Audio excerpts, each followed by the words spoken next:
ልጆቻችንን መቼ እናገኛቸዋለን? እቤት ውስጥ ነው። እቤት ውስጥ ታዲያ ብዙ ጊዜ ስራ ይበዛብናል። አንዳንዴ ምግብ እየሰራን ሊሆን ይችላልና ከልጆቻችን ጋር እንዴት እናሳልፍ ብለን ግራ ይገባናል። ምን እንብላ የሚለው ፕሮግራማችን የተጀመረው ወላጆች ምግብ በሚያበስሉበት ጊዜ ልጆቻቸውን ማሳተፍ እንደሚችሉ ለማሳየት ነው። ዛሬ ዓለም ከወንድሞቿ ጋር ምግብ ትሰራለች። ታዲያ ምግብ ስንሰራ ወንድሞቻችንን፣ እናት ከሆነ ደግሞ የምንሰራው ልጆቻችንን ማሳተፍ እንችላለን። ይህ ፕሮግራም ምን እንብላ የሚለው ፕሮግራም ምግብ እየሰራን ከልጆቻችን ጋር እንዴት ማሳለፍ እንደምንችል የሚያሳይ ነው። እንከታተለው።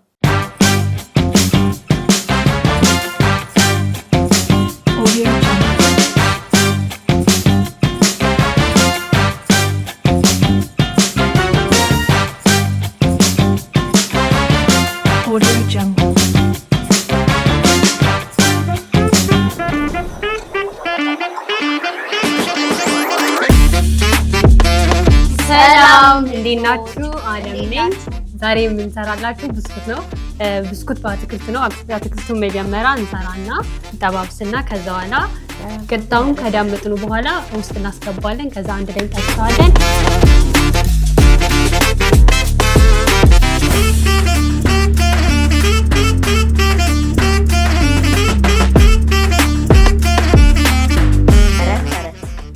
ምረት ከለታት አንድ ቀን አንድ አንበሳ ነበር። ከዛ አንበሳው ሲሄድ ርቦታል። ዛፍ ላይ ማር አገኘ ማለት ነው። ዛፍ ላይ ማር ሲያገኝ ደስ ብሎት ከዛ ዛፉ ላይ ተንጠላጥሮ አወረደው።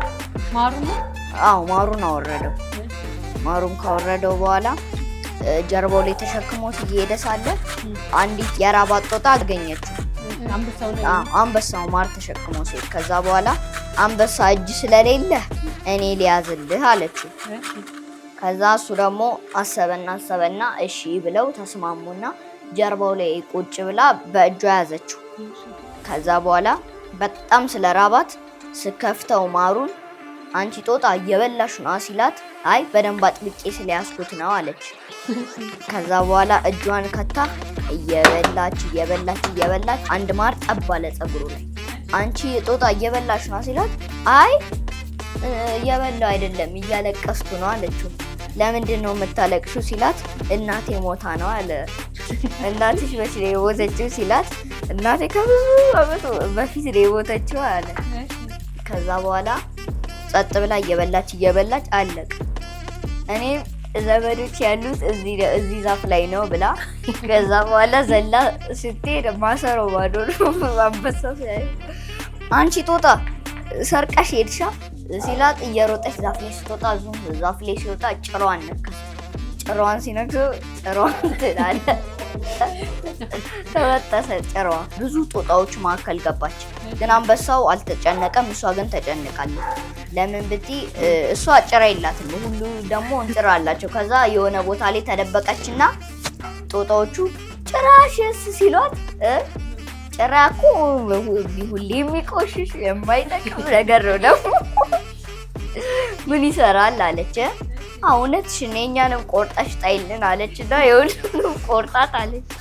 ከዛ በኋላ የሁሉንም ቁረጭልን ብለዋል። ከዛ በኋላ ቆርጣ ከዛ ስንጨርስ አንበሳው መጣ። እዚህ አካባቢ ጭራ የሌላት ጦጣ አለች ሲል ሁላችንም እኮ ጭራ የለንም አለ። ከዛ በኋላ ሁላችንም ጭራ የለንም ካሉት በኋላ እሺ እያንዳንዳችሁ ከዛፉ ስር እንገናኝ አላቸው። ከዛ ከዛፉ ስር እየተገኘ እያሳለፈ አስተውኩ እያላቸው አንዱ ሲያስታውቅ በቃ ሙዝ ምናምን ነው እንደዛ እያለ ከዛ አንዷ ተጠራች።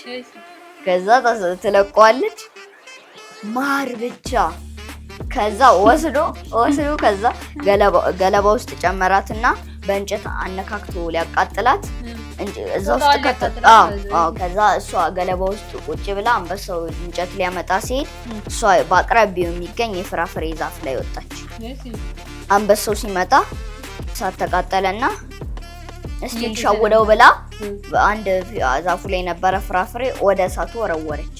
ከዛ ስትወረውር ፋ ብሎ ፈነዳ። ወይኔ አይኗ ፈነዳ እያለ ከዛ በኋላ ድጋሚ ሲወረውር ሆዷ ፈነዳ። ድጋሚ ሲወረውር አዎ ልቧ ፈነዳ እያለ ትስቃለች እሷ ዝም ብላ። ከዛ ስትስቅ ትሰማት። ከዛ እንዴ እሳት ውስጥ ሆድሽ አይንሽ ልብሽ ሲፈነዳ አልሰማውም ነበር እንዴ አለና ከዛ አዎ እንትን የእሳቱ ጭስ ነዋ ወደዚህ ያመጣኝ። እንዴ እኔ እኮ ካንቺ በእውቀት እበልጣለሁ የእንስሳቱ ንጉሥ ሆኜ እንኳን ጭስ እንስሳን ተሸክሞ እንደሚሄድ እስከዛሬ አላወቅኩም ብላ አዎ ጭስ እኮ እንስሳትን ተሸክሞ ዛፉ ላይ መውጣት ይችላል ስትል ጭሱ ይወስደኛል ብሎ አንበሳ እሳት ውስጥ ገባና ሞተ። ተረቴን አንበሳ በእንበዳባብስ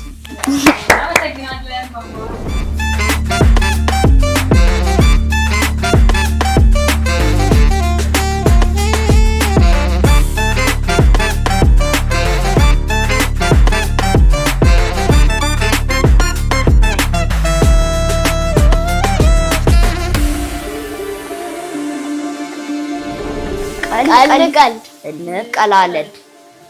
አንድ ማር ሻጭ ነበርና ከዛ የሆነ ማር እያለ እየዞረ እየሸጠ ሳለ ደከመውና ለምሳ ሊሄድ ነበር። ከዛ ማሩን የሚያስቀምጥበት ቦታ ጠፋውና የሆነ ሰው ቤት ገባና ይሄን ማር ባካችሁ ጠብቁልኝ ማንም እንዳይነካው ብሎ ወጣ።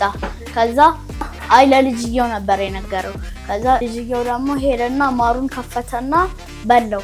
ከዛ ከበላ በኋላ አባቱ ሄደና አባዬ ይሄ ማር ያስፈሳል አለው። ከዛ አባትየውም ሄዶ ቀመሰውና ሁለቱም ልጆች ሄዱና እናትየው ጋር ማዬ ይሄ ማር ያስፈሳል አሉ።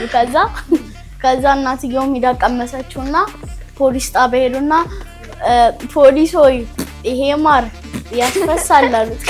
ከዛ ፖሊሱ ደግሞ እሱም ሄደና ቀመሰው።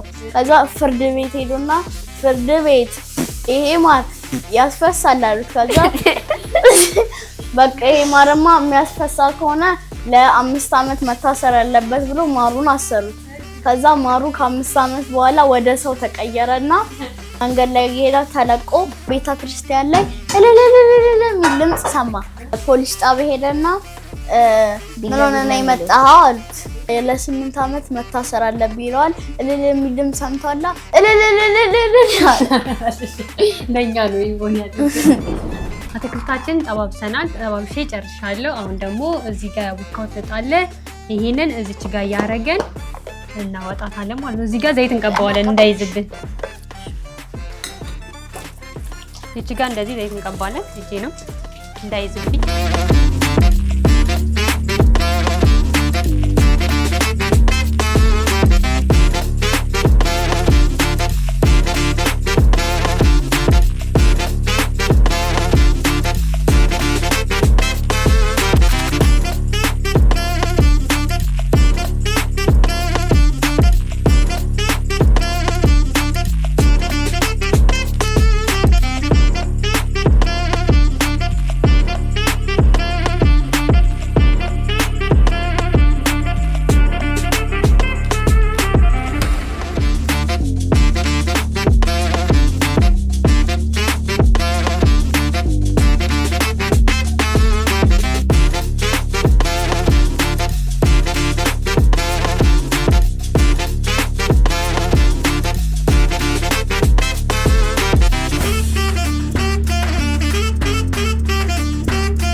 ብስኩታችን ደርሰዋል። ውስጥ ያለውን ከፍቼ ላሳያችሁ። ቅድም ያስገባሁትን አይታችኋል እንግዲህ።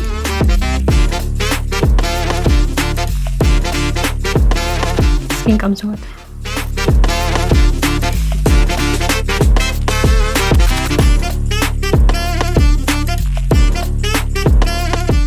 ይጣፍጥ። ቅድስት እንዴት ነው? አምኖናል። የዛሬው ብስኩታችን ይሄንን ይመስል ነበር። ይሄ ብስኩት ለመክሰስ ወይ ደግሞ ለቁርስ መሆን ይችላል እና ይሄንን ይመስላል። በሚቀጥለው በሌላ እስከምንገናኝ ድረስ ቻው።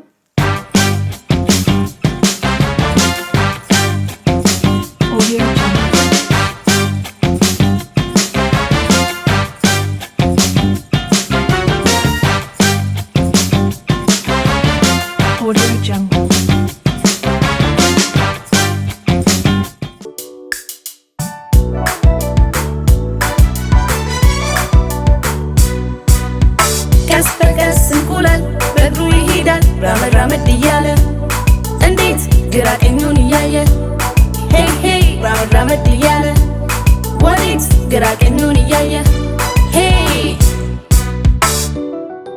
ነገር በርካታ ስራም በትጋት ሲሰራ ያኮራል በጥራት ነገር በርካታ ስራም በትጋት ሲሰራ ያኮራል በጥራት ቀስ በቀስ እንቁላል በእግሩ ይሄዳል ራመድ እያለ እንዴት ግራ ቀኙን እያየ ሄይ ሄይ ራመድ እያለ ወዴት ግራ ቀኙን እያየ ሄይ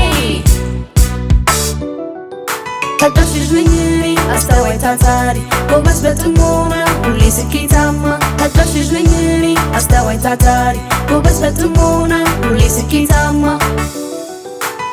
ቀስ በቀስ እንቁላል በእግሩ ይሄዳል ራመድ እያለ እንዴት ግራ ቀኙን እያየ ሄይ ሄይ ራመድ እያለ ወዴት ግራ ቀኙን እያየ ሄይ